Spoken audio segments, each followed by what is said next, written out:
Well, welcome to episode 2 in season 3 of C.A.R.s, Coffee and Christ, the weekly podcast here at Automotive Royale. We're located in Mounds, Oklahoma, right outside the Tulsa Metroplex area. And as always, I'm your host, Ross Turner, and I serve as the corporate chaplain here at C.A.R. And this season, we're starting several kind of series concurrently together. We began last week with our Faith at Work series. This week, we're going to talk about kind of core values. And we're starting kind of these series of conversations with a focus on growing a mindset of growth, and wanting to have that mindset to develop as people, particularly as it comes to our character and our capabilities.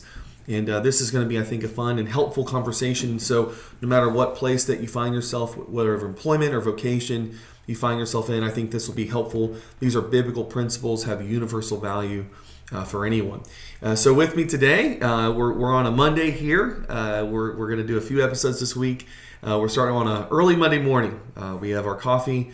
I should have eaten the brownie that Abby brought. I am in a deficit. But we're all here together. We got J.J. Clark here with us. He's one of our technicians across from me. And of course, our co-founders and co-owners, Abigail and Joshua King, are with us as well. And so thanks y'all for making it today. I know it was a struggle probably. So thanks for getting here. So the title of our episode this morning is Having a Growth Mindset. So I'm a professional learner. I read constantly. I have gone to school way too long, and I want to go to school again. And my wife says no until I figure out what I want to do for the next 30 years of my life. So that being said, I like learning, but there is a difference, I think, between learning and growing, I think. And so what might be the difference in your minds? And then we'll kind of jump into maybe a Bible text that helps a little bit more with that. But I thought just, hey, let's start off with a little introduction this morning of what's the difference to you between learning and growing? Anyone want to start us off this morning? Well, Abby? You talking has just kind of been bringing to mind kind of what I've been spending time learning about, which is gardening. Yeah. I've been doing a lot of learning right now about what does that mean, because I'm hoping to start a garden this summer. But that's the difference. I'm learning. Yep. I'm watching lots of YouTube videos. Yeah. I'm asking friends for advice. Yeah. My hands aren't getting dirty. Mm-hmm. I am not actually cultivating the ground. I'm not planting seeds, right? And I've been spending a lot of time in John 15 about learning about abiding and, you know, how, you know, God is the vine dresser and Jesus is the vine. And I'm like, well, this is very good timing. Yeah. Having this new interest in gardening and learning about what does pruning mean and everything, and how it is such an active thing. Yeah. And learning, you can have all the knowledge in the world, but that doesn't actually produce growth unless you are active in it. Yeah. So that is the first thing that came to mind. That's fantastic, Abby. Thanks for sharing that. Anybody else? Yeah, I think as I was thinking, like, learning is a mental thing, and I think especially in our generation, people love to just consume knowledge. They just love to like hear and hear and hear, consume podcasts every day. Yep. But it's almost this like learning everything and doing nothing. And it's almost like there's this travel, and I've heard pastors talk about this. It needs to move from your head to your heart. Yep. And what does that actually mean in your life? I think is operational. I think whether that is an individual or an organization, until you could have a lot of plans we make at C.A.R., and if it doesn't operationalize, meaning it's not how the people at C.A.R. are operating, it's just like a piece of paper that's sitting in a document folder somewhere that isn't helping anyone. Yeah. But if it moves into operation, if it actually, you put it into action, then it actually becomes part of who you are, right? Or part of the DNA of the company. And the same is true about, I think, growth is I want to not only learn that, but then I want to apply it in my life. And then that experience helps operationalize me, which is normally described in either character or how you live your life in actions, but not just be a hearer of the word, but a doer of the word also, right? It's that. It's moving it to your hands, or moving it to your mouth and how you speak, or moving it into control of your mouth and how you prune. Yep. And so I think a lot of times we stay stagnant at a level, or we think we've arrived. And so we become massive consumers of knowledge, but no one is actually walking up the stairs of sanctification in their own lives. They're not taking the hard moves. They're not opening the hard doors, which normally takes sacrifice to be able to move up into an area. Something has to be let go of and changed whenever something new comes. Yeah. And we're in that stage right now at C.A.R. We've got tremendous change happening right now. And this transition had to be from an idea into action. It has to be moved in so that it can bless our people, so it can bless our customers, so it can bless the company. Yeah. And unless it moves from one state to another, just an idea that we talk about is nothing. Yeah. But when it is in motion, and when it is systematized, and when it is actually in place, we've made it. We've grown. Yeah. We've grown as a company, or as an individual. If I learn a principle in the Bible and I do not act it out in my own life, it's kind of like it's not actually real. Yeah. In a way. That makes me think of when you have people that are praying against generational curses, right? And they'll say, well, I break that generational curse of an abusive father, or I break that generational curse of poverty. And yet that's all they do. They just say, I'm going to declare it, and assume that it doesn't take their own actions and behavior to actually bring that to fruition. That's right. It's the same thing. It's the same kind of stuff. Yeah, and I think what y'all are saying is that God, he wants us to conceptually know what's true. I mean, he does. We do need to learn it. We're not downloaded with everything when we're born, in a sense. There's also the problem of sin as well, which, muddies everything up too. But there is a learning reality. Paul says, renew your mind. So we have to learn and relearn, and often remind ourselves and be reminded of what is true all the time. But we also have to take action upon it. So I think growth is really the application of truth. And I think that's why, the Bible uses a different word for it, at least in the conception of it, uses the word wisdom for it. And so kind of bring us to our next question. I wanted to read from Luke 2, and this is a great verse about Jesus himself. And I think, again, a lot of us think that Jesus was born with this kind of downloaded experience of he is perfect humanity in the sense of his moral capacity, his moral character. He is not fully grown yet. He's a baby. I mean, he's a person. He's growing naturally, right? So there's still a growth to him. He has to grow, So Luke says this, as Jesus increased in wisdom, he grew up in stature and favor with God and man. So I think the emphasis there that I think would be helpful for us to kind of unpack is, how do we grow in wisdom? How do we grow in wisdom? Knowing there's a difference between learning and growing. How do we grow in wisdom? Which I think it's the practice of truth, of what is good and what is beautiful. So what might be some principles you all think would be helpful to really grow with wisdom in our lives? What do we do to kind of become wise? I don't think. One of the things I thought of was the wheat and the tares. I know he's talking about people there, but I found many times the verses have multiple layers of meaning. Knowledge is kind of this, where did the knowledge come from? Is it something that man thought up? That would call that knowledge. Yeah. But wisdom comes from God. Yeah. And so wisdom is what's laid out in precepts. David says it, your precepts upon precepts upon precepts. It's how he learned to live his life, because on his own, it goes to toil and ruin. Right. And so I think when you're looking at your knowledge, is where did the knowledge come from? And kind of separating in your mind that which is true, which is from the Lord, and that which is from the earth, which is kind of your opinion, man. The rest of it is just the opinion of man. Yeah. Even things like theories in certain sciences, it's that's a theory. It's not proven law.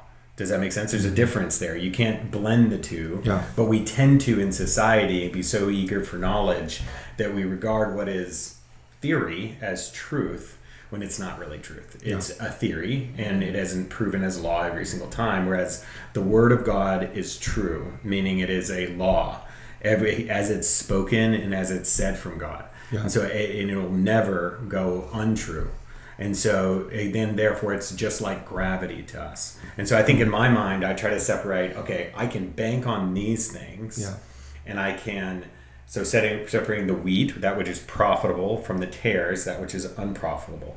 And though I think the general sentiment in our modern culture is to accept the knowledge of the world, right? If it's backed by science or whatever, But I think the more wise decision is, what has God said, and then bank on that, and then use this as a tool over in the knowledge of the world. It's a tool. Yeah. Like, we know how engines work, and therefore that knowledge is a tool by which to help engines be repaired, right? But things can go awry.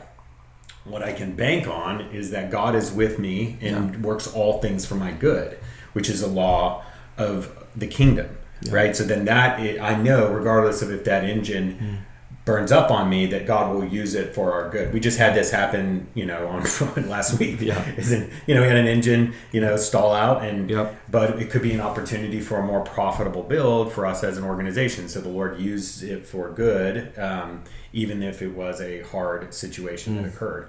And so you gotta look at both of those and kind of separate them in your mind to know, I can stand on this knowledge from God, the wisdom from God, and then the knowledge of the world. I just kind of need to leverage it as a tool, but not put my whole weight on it. Yeah, that's great, Josh. Anyone else? How do we grow in wisdom in our lives?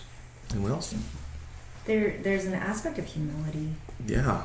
Knowing the difference between knowledge and wisdom, knowing where you may need assistance as well, and seeking out that wise counsel, right? Knowing who it is that is giving wise counsel and not foolish counsel, and the humility to not only admit to yourself and others that, hey, I don't have it all together, or hey, I may need assistance in this area, and then the humility to actually go out and seek it. Whatever aspect of that may be, whatever that looks like. That's great. I mean, that's a wonderful point to bring that one up about humility, and that is extremely wise to be humble. I think when we think about our culture is very much focused on self-sufficiency, self-promotion, and self-achievement or self-actualization. That's a very Western kind of modern concept. Even worldly concepts before that were wiser. They're like, let's have the family help us grow our kids. Let's think of ourselves as a citizen of a country. Let's do what's best for everybody. Like, that's how they thought. Like, it didn't have to be a Christian thing. They just had more civilly mindedness in how they thought about things. They're wiser people. Now we're dumber, I think. And I don't mean that in a bad way, but we just are. We're dumber people, and we have more information, which is really ironic. But the reality is that's true. That's absolutely true. We are foolish people now more than ever. And I think it behooves us to say, we need to be humble. People before us weren't dumb. They were wise. We need to go back, I think. So in my view, humility to ask our parents, humility to talk to our grandparents, humility to talk to people that are older us in our church, reaching out beyond ourselves, not thinking that we're an island. I think that's really a good point. And I think that's something that is super wise, instead of this kind of, our culture looks towards youth for the direction, which is insane. It's just very backwards. So humility is a really good point that you make there. JJ, anything you want to share? Anything that you think that might be good? You guys are covered. That's great. Yeah, I think the humility parts kind of covers what real wisdom can bring, because people don't think of this a lot about God, but God is humble. He doesn't get threatened by our presence. He doesn't feel like he's got to destroy us to get a point across. Like he's very humble in how he it creates us, and how he redeems us, and how he cares for us. I love that point that you made, Abby. Well, it brings up this other point. If this seems so straightforward, why is it really hard to grow? It is very tough to grow. I think especially after you get into your young adulthood. Why is it so hard to grow personally, you all think? What are the forces and the barriers that resist, or that we resist, or that we don't want to do, or we're not even aware of? What do you all think? Why is it so hard to grow as people? Failure hurts. Yeah, no one wants to fail, right? Like sign up for failure. No one wants to do that, right? That's great. Failure's hard, right? So we don't want to fail. We'd rather do what we know, right? Yeah. It's great. Yeah, the culture has gotten so offense averse because of hurt. Yeah. Everyone's so wounded that it's like anything that touches on any wound in their heart could get such a violent response now. And that's what we're seeing, play out in the world. It's just like, I don't want to be hurt. And that is creating a real dumbness in humanity. I think also it says knowledge puffs up. Yeah. So you end up, pride doesn't listen very well. The ears are tiny on a dragon. Essentially, they just can't hear it. They can't hear it over their own offense. Yeah. And if you do not address the wounds, like just think of a regular wound. If someone was out fighting a battle and you were right next to that brother and he had a bullet wound in his side, and though he is tough, he is now creating a liability for everybody around him because he could fall on somebody, he could trip and cause someone else to lose their life for not being effective. The proper methodology in a war, which we are in, which is why everyone feels so wounded and why everyone feels so offended, and it's not their brother that hurt them, it was the enemy. But if that person has that wound, the best thing would be to brothers and sisters to rush them to the med tent for them to get proper care and to take them off the field of battle for rest and for recovery. And they would sit there and you would let a good surgeon, which in the world of the heart would be like a good pastor or a good counselor, to heal that wound. And then when that wound is fully healed, they'll be strong to come and fight the battle again instead of to lose them out there for the sake of pride, which would be the reason they would stay out there and put themselves through pain. And because knowledge has puffed up, we've all become prideful. We're all ignoring our own wounds, and we aren't handling our own wounds, and we aren't going to the only physician, the great healer that we were given. Instead, we are leaning upon ourselves due to our own pride, and we're saying, well, no, I need to tough it out, and we're making it everyone else's problem, and we're blaming everyone else through our own wounds. Mm-hmm. So it's almost like it's everybody else, but no one has taken ownership, which would be wisdom. And humility. See, humility allows you to accept help, and humility allows you to see things as they are, and humility allows you to heal. And until you get yourself below God in your own mind, then the water flows down. So if you would lower yourself and humble yourself and ask, Lord, please come and help me, come into this situation, tell me what to do. It's wild, but minutes later, you'll find out the answer. You know exactly what to do. And then it's just doing it. And it's that same humility that brought you low that will give you the answers. It'll also allow you to walk to the place of help. And that's where I think in the society that we're in, we are unable to heal. And that's why things like knowledge are so, humility, wisdom are so offensive. It's that puffing up. Yeah, that's great, Josh. Abby? What happens often, too, is we get used to our own pain. And so it may not necessarily always be a pride issue, or at least a knowing that there's a pride issue. It may be that we are so used to our pain that it becomes normal and we become numb to it, and then you bring that into that as part of your identity. We have a culture that is riddled in depression, riddled in anxiety, and it has become normal. And so if you don't struggle with that, then you're often seen as the outlier. For sure. Right? And so I think it's a bit of self-awareness of knowing, oh, my life isn't meant to be like this. I don't have to live like this, even though I've become accustomed to it. And then there's the idea of just being comfortable where you are.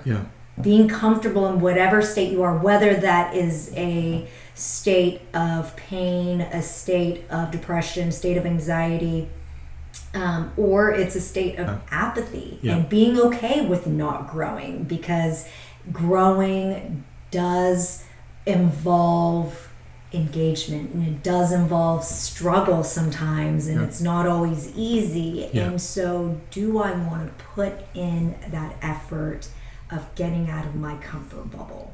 So I think it is multifaceted in that regard. Yeah, you're kind of highlighting three outcomes, right? So when the enemy comes against you, it's either you rage up in pride.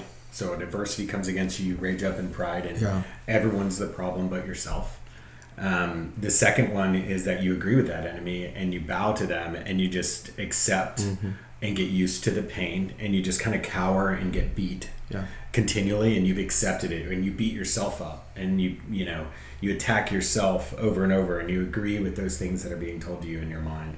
And then the last category, I think, which is one of the biggest things in the West, is the great apathy of the West. This great seeking of comfort, right? I don't need you to be in the battle. I'm going to sick you over here outside of the battle, over, I call it in the thicket, outside the battle. Hey, maybe don't fight this one, sit this one out, get your lazy boy, follow your kids in sports, be completely oblivious to the world and life we're in. However, or you can, none of those can also be an option. Say, oh, I'm a great heir of the kingdom of God, and I have a king, and that king fights for me.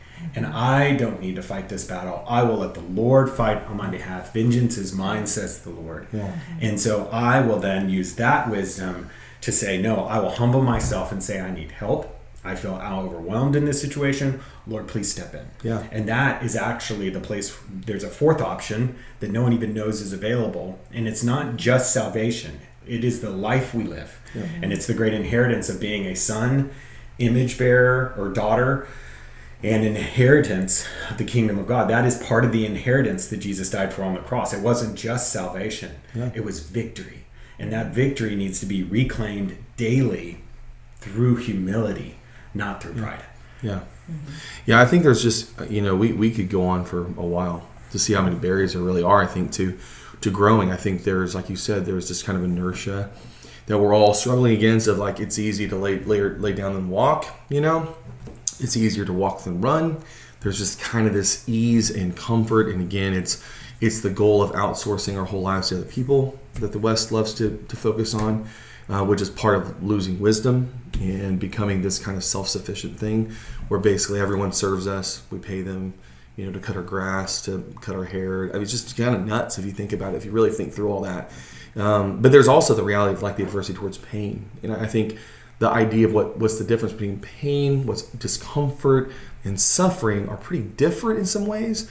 But I think it's overall, hey, let's just avoid that altogether. So, you put the graveyards outside the city, you take them out of your life. No one thinks about death.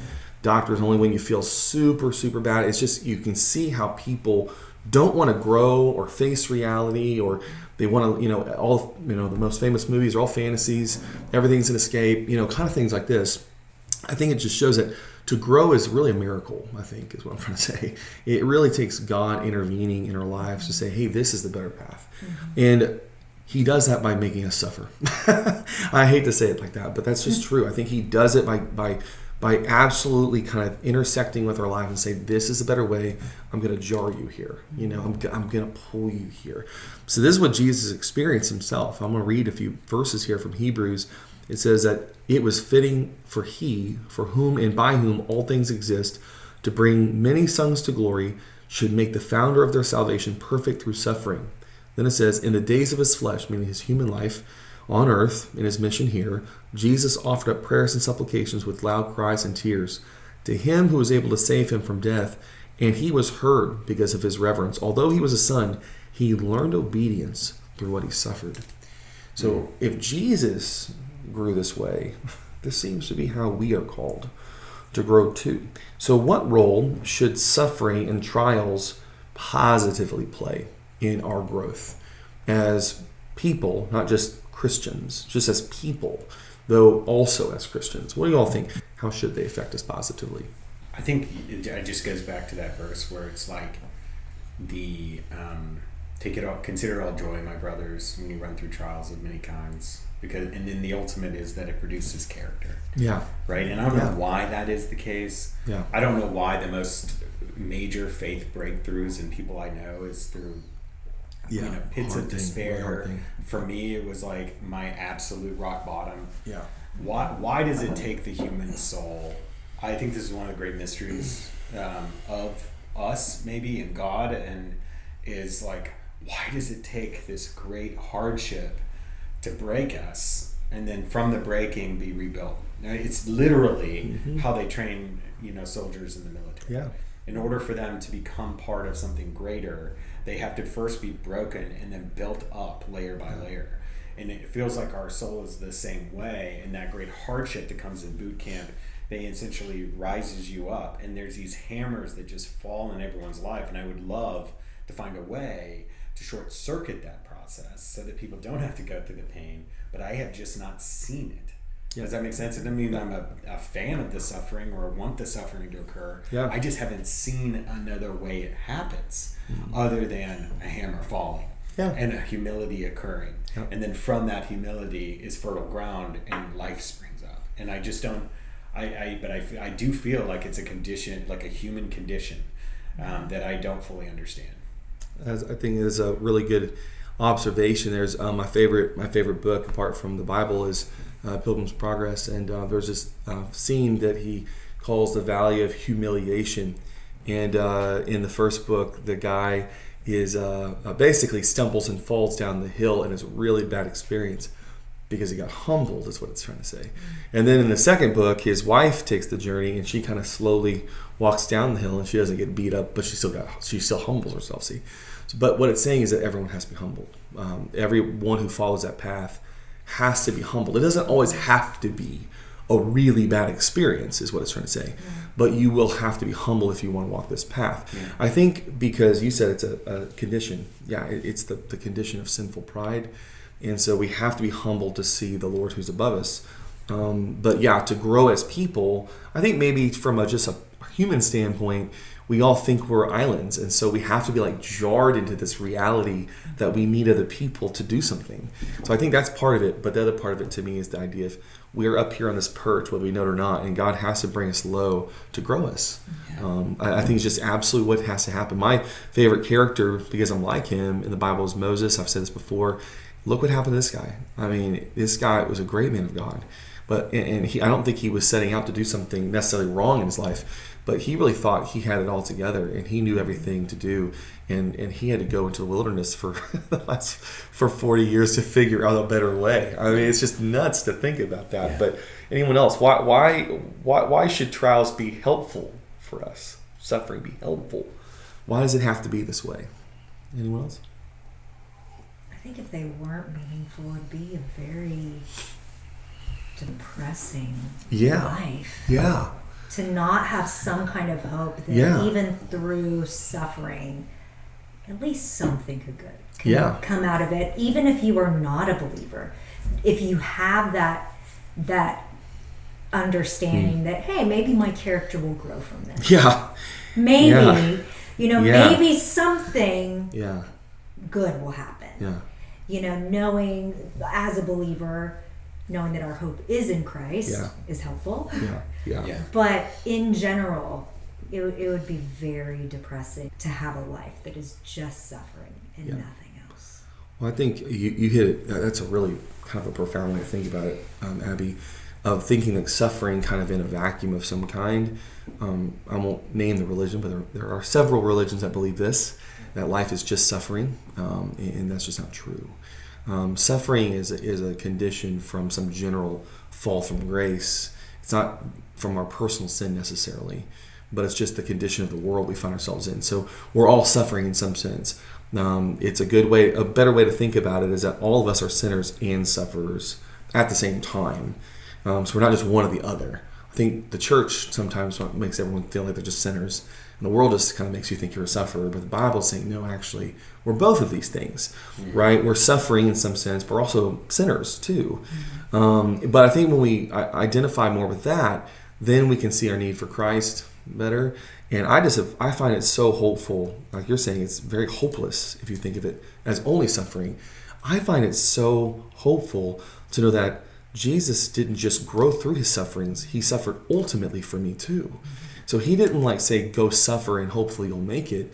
He's like, I went before you and suffered and died in suffering for you. So it's just like Jesus is not just my example. He is my Savior. So suffering can somehow, by God's grace, be used to be transformative in our lives. And that's something that's been very helpful for me. There's many things I've gone through in my own personal life, my family life, these things. And we'll talk maybe about a little bit about this in a second, about anything that God's used to grow you in your life. But these things have been very ultimately transformative in my life, for good, even though in many ways they were not. And that's just how God has designed the path. I heard one pastor last week say this. He says, Jesus went to the cross, now you have to carry your cross. The reality is that's yours to carry. You've got to carry it. It's not just that he died for you, but there's something he's put on your back on purpose to make sure you grow, to get you where you're supposed to get. Yep. And I think if we throw that off, it's going to be a hard life to live for Jesus. But he wants us to grow through those trials because he has some beautiful plan somehow through it. And some of those crosses are bigger than others is what I would say. So let's finish up maybe with this question. What might be some of the biggest learning experiences of your life and growing experiences in your life? Doesn't have to necessarily be a suffering experience, but what might be kind of key milestones maybe in your life that God has used to grow you into greater character, greater capacity, greater availability to God? Like, what would you all say? We kind of spend the rest of our time on this. Who wants to jump in?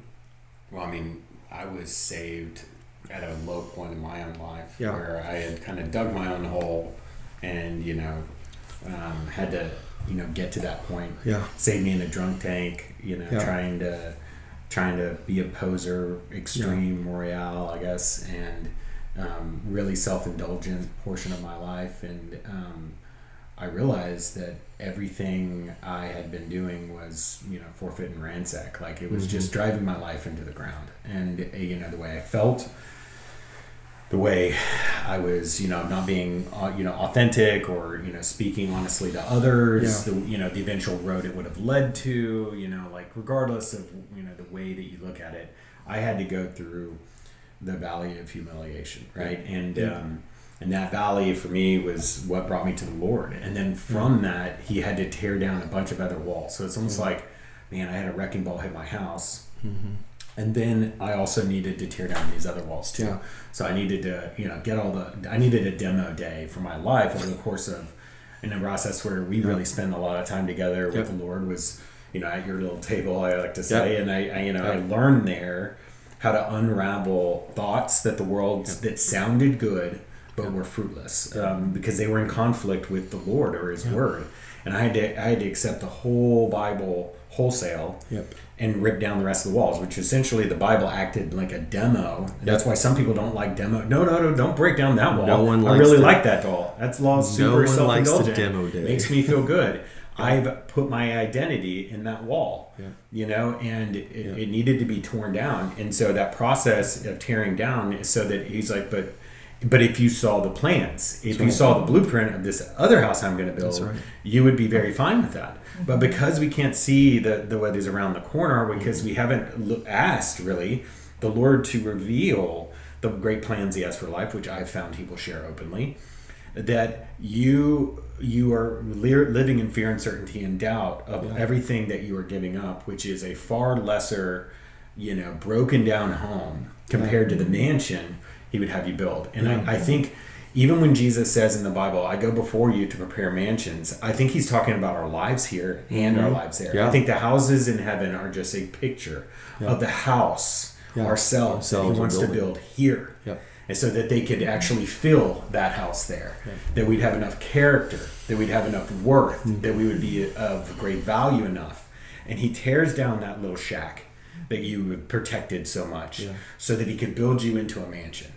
And I think that is actually painful. It is sledgehammers and demolition and heavy machinery to get you to that point.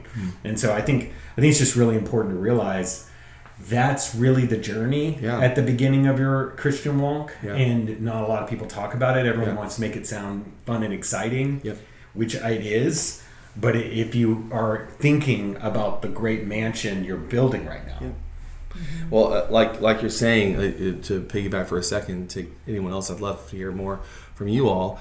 But it's kind of like how someone builds a sculpture. They take a big block of marble or whatever it is, and then they block it. It's called blocking. They really take chunks off of it, and make the form of what it's supposed to be. Then it's a chiseling, that's refining, right? That's exactly what God does in the life of someone who knows him. And if that hasn't happened to you, you know something about God, but you really don't know him. Yeah. I mean, and not to be like judgmental or something, it's just you haven't met him yet. He's not like validating you. You're validating him, and then he validates you, and that's how it works with God. He'll block and take all these big chunks off your life. It's like demolition, and then it's like chiseling and reframing and rebuilding your life. So it does feel very painful in a lot of ways. I love how you said, Josh, like there's a blueprint for a better sculpture in all this. And, it looks a lot like Jesus, really in all of us. So I'd love to hear other stories from you all. This is open conversation time. So, I mean, for me, what I love about God is how personal he is to each and every one of us. Yeah. You could compare stories, and yes, there might be general themes that people have in common, but like for me, as someone who grew up in the church and surrendered my life over to Christ at a young age, with me, my growth, when I look back at my Christian walk, it has always been in areas of my health. Yeah. And I think for me, it's that God knew the areas of my life that I needed to surrender, because I could control my actions. Yeah. I can control not being promiscuous. Yeah. I could control not cussing, right? And so being the master of my destiny, right, that was all within my control, and I had a very legalistic mindset. But when it comes to your health, when it comes to, miscarriages, when it comes to certain things that I had zero control over, then that is an area in my life where I had to be like, okay, no, I can't control it, and this is something that I have to surrender to you. That's where it's that humbling that okay. Yeah. I think take it. It's very tailored to me. Very tailored to me. Yeah. And that's some really good stuff, Abby, that you talk about how the reality of, I grew up very religious too. My father was a minister. And so I totally understand your experience. And I just preached to our church yesterday on legalism. And it's so deceptive. Not everyone's legalistic who grew up in the church is not what I'm saying, but I'm saying that there's a seduction there because we think that the Christian life is just about controlling our behavior. And that's not what the Bible's teaching. The Bible's teaching that's a product of being a Christian. That's not what it means to be one. And then when you realize, I can control this and I can do that and I don't have to do this and I don't have to be like that, then you think the Christian life is just about how good you're being. And then suddenly when something comes out of your control, you don't know who God is anymore. Well, yeah, because you might not know him. He does give you self-control, but he's in control. And it's about giving up control to him. It's not about like, I'll ask you when I need some help. It's like, no, I'm here at your behest. I'm here to serve you. You're the master. I'm the servant, right? And it's a wake-up call when you start to realize that, whether it's through your health or through some insane experience or whatever, you're like, wow, I'm not sure if I understand what I've been doing here, right? Well, I'll share my one of my experiences. I'm a remarried person. My first marriage ended kind of like that. It was like, God, I'm sure I cared about this person a lot. I think I did. But the reality is, I remember before I went to seminary, they're like, you better be married before you come to seminary. I'm like, well, I got to get married. And I wasn't like super set until I'm like, well, I guess I got to get married. So I get married, and that falls apart, terribly. And I thought to myself, man, I think I need to give up on this whole thing. This is who can do this stuff? This is nuts, And then I thought to myself, that's exactly what I need to say to God. There's no way I can do this. I have no ability to do the things you're asking me. I'm here. I thought you wanted me to do this. I don't know who you are barely, is the reality of it all. And in many ways, that was how God really started to show me, not just that I knew just a figment of grace and understanding, but he really showed me himself in a way that he's a God who rebuilds lives. It's not just some ideal. He's a God who heals. He's a God who rebuilds. He's a God who sets you on a trajectory that wasn't your plans. Otherwise, he would just be your genie. So there's this real trajectory difference. And there was a lot of suffering in that. I had to go through a lot of counseling from that. I had to tell everyone I was divorced and I was suffering and my ex-wife was living in the world. Like, it's just like I was having to deal with all the pushback and she was kind of living out there like hell, to be very honest. And so it's very challenging for me on a personal level. And like, why is my faith not helping me here? But God was really confronting me and reevaluating my life and these things. And it really helped me understand what I was doing and who God was. And it was a very suffering experience for me. I mean, it really was. And very refining in many ways too. But I think what he uses, and I think really what he uses suffering for, is to get your eyes off you and to get your eyes on him. I think that's the number one reason why we grow. Because suddenly we're not focused on us all the time, and we're focused on the one who made us and refines us. Yeah. And I think suffering has a profound way of doing that. Like, though sometimes we can just pity ourselves, I guess, from it. But I think if God's in it, we really start to say, oh, I need to orient myself to him. So, well, anyone else want to share anything else about trials and suffering before we finish up? JJ? Had my fair share of sufferings and trials. Found myself closer to God through them. Yeah. It seems to be the way that God attracts us to himself in a way, and kind of as one, I remember one pastor saying on TV one time, I don't typically take a lot of my cues from TV preachers, but the preacher said it very well. He said, he's going to starve your flesh to feed your faith, is what he said. And I was like, man, that's good. He starves us on our self-sufficiency with suffering. And no one likes it. No one likes to be starved out, but then he wants to feed you on the real thing. And that's hard stuff. So, yeah, it's good stuff. I think a good little thought bubble of yourself is like, especially to look and appreciate what God has done in your life, is if you took yourself, post-trial, where you are now, if you've been walking with the Lord, and this is really just a scenario to encourage those that are believers, and you put that over in, let's call it slot A. Yeah. And then you took yourself before that major trial came, and you put yourself in slot B, and then you ask 8-year-old self of you, like my son is 8, and letting him choose which one he wants to be. Yep. And if you spend time with those two people and understand what their lives were, choosing a door. Yeah. I think little younger you, who has great dreams and aspirations, would choose the stable family, loving, more patient individual than maybe prior to the trials and hardship. Yep.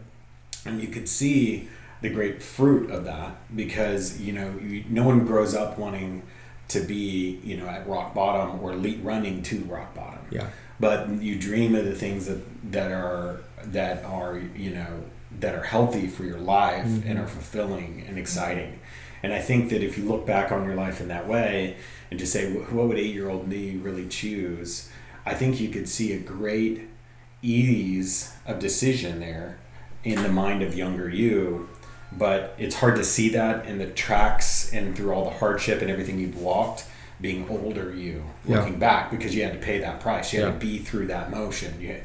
Even Jesus said, Lord, if this cup could be taken from me, if there is another way, please take it. Yeah. Because no one in this life enjoys trial, and no one in this life enjoys pain, even Jesus. Yeah.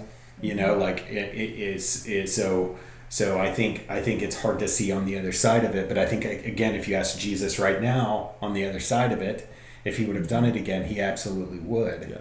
And I think in the same way, we can kind of take an honest lens of ourselves before we walk through all those trials and before we hit all those hardships, asking ourselves, which one would you choose? And I think that helps you value what you've walked through and not diminish it, and that is your testimony, and that is your story, and it is of incredible value.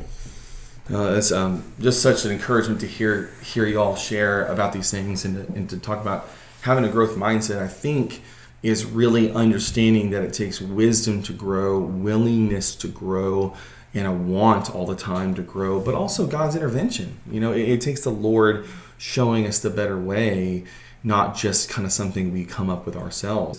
My plans for you are not to harm you, but to give you hope and a purpose. If you will seek me with all your heart, you will find me. And that verse was given to the Israelites when they were in exile in Babylon. So they weren't going to church at the temple in Jerusalem. They weren't, having the blessings of the promised land. They're in exile. They're outside of God's favor in a sense, in many ways. They're cut off from what God was promising them. Yet he reminds them, he's like, I know you're going through a really hard time right now, and it's a lot of suffering, but my plans are you for good. And that is true for us too. Even though it was to that country at that time, it's in the Bible for us. It is true for us. He has meant a good plan for us, not hard. So the way I've always thought about it is that when God is refining you, he's not trying to hurt you. He's trying to help you. He's trying to heal you. And you've got to let him. And, I guess you can fight the doctor as he's cutting you to heal you. Don't do that. As he's trying to sit you down to talk to you, don't wiggle out of the chair. I think that's what God is always trying to do for us because he loves us and he's a father to us. He's a divine physician. He cares for us. So we think about these hard terms like trials and growth and suffering. It's really like the doctor operating or like the counselor caring. It's these things, but we've got to have a willingness to do that with him. It goes easier that way, So thank y'all for sharing. This is a very encouraging. Thanks for lifting my spirits and encouraging me too. And coming early on a Monday, super challenging in that way. But just want to finish always with just encouraging folks to our website, crossautomotiveroyale.com. Learn more about our mission here, our business, restoration, car flipping, how we like to partner with you also in ministry. If you're interested in helping us in car donations or you need help with a car clinic or you're looking for just a ministry partner to do work with in the community, please reach out to that through that website, and we'd love to connect with you there. So until next time, signing off.